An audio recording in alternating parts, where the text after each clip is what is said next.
CPM-ൻ്റെ സംസ്ഥാന സെക്രട്ടേറിയറ്റിൻ്റെ യോഗത്തിന് ശേഷം സംസ്ഥാന സെക്രട്ടറി വിശദീകരിച്ചതുപോലെ ഇതൊരു നിഷ്കളങ്കമായൊരു കൂടിക്കാഴ്ചയായിട്ട് അങ്ങനെ കാണണോ നമ്മൾ? അതോ BJP നടത്തിക്കൊണ്ടിരിക്കുന്ന കേരളത്തിലെ പല നേതാക്കളെയും BJP-യിലേക്ക് അടുപ്പിക്കാനോ അങ്ങോട്ട് കൊണ്ടുവരാനോ അവർ നടത്തിക്കൊണ്ടിരിക്കുന്ന ഒരു ശ്രമങ്ങളുടെ തുടർച്ച EP ജയരാജനിലൂടെ നടത്താൻ അവർ ശ്രമിച്ചു, അങ്ങനെ കാണണോ നമ്മൾ? രാജീവ്, ഇതൊരു സാധാരണ രാഷ്ട്രീയ അല്ലെങ്കിൽ സാധാരണ സാഹചര്യങ്ങളിലാണെങ്കിൽ ഇതിലൊരു കുറ്റവും കാണാനാവില്ല. രണ്ട് രാഷ്ട്രീയ നേതാക്കളുടെ അത് വിഭിന്നമായിട്ടുള്ള എന്താ പറയുക തലങ്ങളിൽ നിൽക്കുന്ന അല്ലെങ്കിൽ വിരുദ്ധ ധ്രുവങ്ങളിൽ നിൽക്കുന്ന രാഷ്ട്രീയ പ്രവർത്തകർ പോലും, രാഷ്ട്രീയ നേതാക്കൾ പോലും പരസ്പരം കാണുകയും ആശയവിനിമയം ഒക്കെ ചെയ്യുന്നത് വാസ്തവത്തിൽ ഒരു പക്വത ആർജിച്ച ആരോഗ്യകരമായിട്ടുള്ള ഒരു ജനാധിപത്യ വ്യവസ്ഥയുടെ ലക്ഷണമാണ്. അത് അങ്ങനെ വേണ്ടതാണ്, സംശയമില്ല. എല്ലാ രാഷ്ട്രീയ ഭിന്നതകൾക്കും അപ്പുറത്ത് ഒരു ബഹുകക്ഷി സമ്പ്രദായത്തിന്റെ ആരോഗ്യകരമായ നിലനിൽപ്പിൻ്റെതൊക്കെ വളരെ ആവശ്യമാണ്. പക്ഷെ ഇവിടെ അതുകൊണ്ട് തന്നെ ഈ പറഞ്ഞ പോലെ പിന്നെ രണ്ടാമത്തെ കാര്യം അഥവാ അങ്ങനെ അല്ലാത്ത ഒരു കാലഘട്ടത്തിൽ പോലും, കാരണം അത്രയും പക്വത ആർജിക്കാത്ത ഒരു രാഷ്ട്രീയ സാഹചര്യത്തിൽ പോലും മറ്റൊരു രാഷ്ട്രീയ പാർട്ടിയുടെ വളരെ മുതിർന്ന നേതാവ് കേന്ദ്രമന്ത്രിയായിരുന്ന തന്റെ വീട്ടിലേക്ക് സന്ദർശിക്കുമ്പോൾ ഒരുപക്ഷെ മുൻകൂറായിട്ടുള്ള അറിയിപ്പൊന്നും ഇല്ലാതെ തന്നെ സന്ദർശിച്ചാൽ ആരെങ്കിലും ഒരു മിനിമം സാമാന്യമുള്ളവരാരെങ്കിലും ഇങ്ങനെ ഇറങ്ങിപ്പോകാൻ പറയുകയോ അല്ലെങ്കിൽ വാതിൽ ഇറക്കുകയോ ഒക്കെ ചെയ്യുമെന്ന് എനിക്ക് തോന്നുന്നില്ല. ഇപ്പൊ ജയരാജന്റെ വീട്ടിൽ തന്നെ ഇപ്പൊ രമേശ് ചെന്നിത്തലയുടെയോ അല്ലെങ്കിൽ VD സതീഷിന്റെയോ വീട്ടിൽ കടന്നാലും, വീട്ടിൽ സന്ദർശിക്കാൻ വന്നാലും, രാവിലേക്ക് സന്ദർശിക്കാൻ വന്നാലും അവരോട് അദ്ദേഹത്തിന്റെ മുമ്പിൽ വാതിൽ കൂട്ടി അടയ്ക്കാനൊന്നും ആർക്കും കഴിയുന്ന കാര്യമല്ല. പക്ഷേ ഇവിടത്തെ ഒരു വ്യത്യസ്തമായിട്ടുള്ള ഒരു സാഹചര്യം ഉണ്ട് എന്നുള്ളത് കാണാതിരുന്നുകൂടാ. അത് ഈ പറഞ്ഞ പോലെ BJP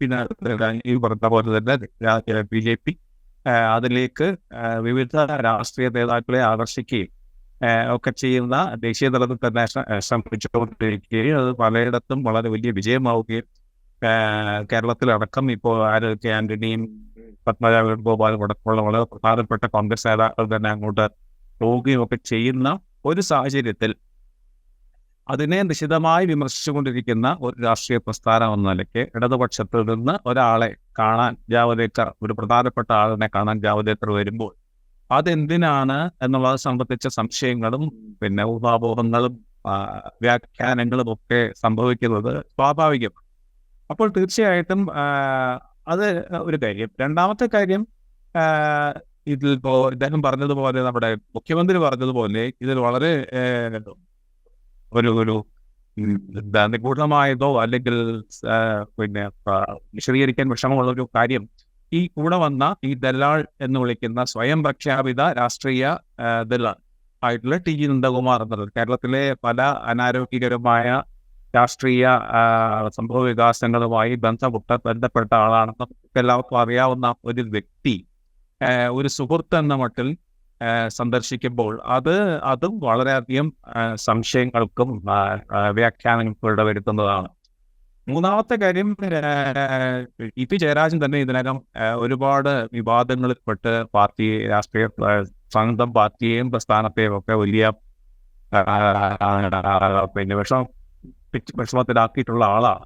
അത് അദ്ദേഹത്തിന്റെ ഈ ദേശാഭിമാനി കാലഘട്ടത്തിൽ അദ്ദേഹം സ്വീകരിച്ച ബോണ്ടുകളുടെ കാര്യം, പരസ്യത്തിന്റെ കാര്യം, അത് കഴിഞ്ഞ് മന്ത്രിയായിരിക്കുമ്പോൾ നടത്തിയ ഒരു സ്വജനപക്ഷപാതം സംബന്ധിച്ച് അദ്ദേഹത്തിന്റെ മന്ത്രിസ്ഥാനം തന്നെ നഷ്ടപ്പെട്ടു.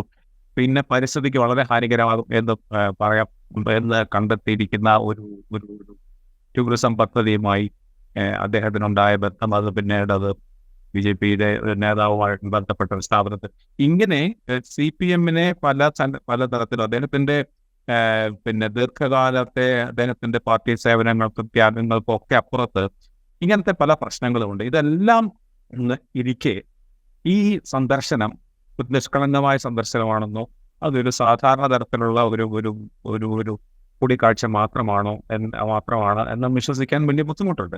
അതുകൊണ്ട് തന്നെ അതിലെ CPM സ്വീകരിച്ച നിലപാട് ഒട്ടും അതിന്റെ വിശദീകരണം ഒട്ടും തൃപ്തികരമല്ല. കേരളത്തിൽ അറിയേണ്ട കാര്യങ്ങൾ അറിയിച്ചിട്ടില്ല എന്നാണ് എനിക്ക് തോന്നുന്നത്.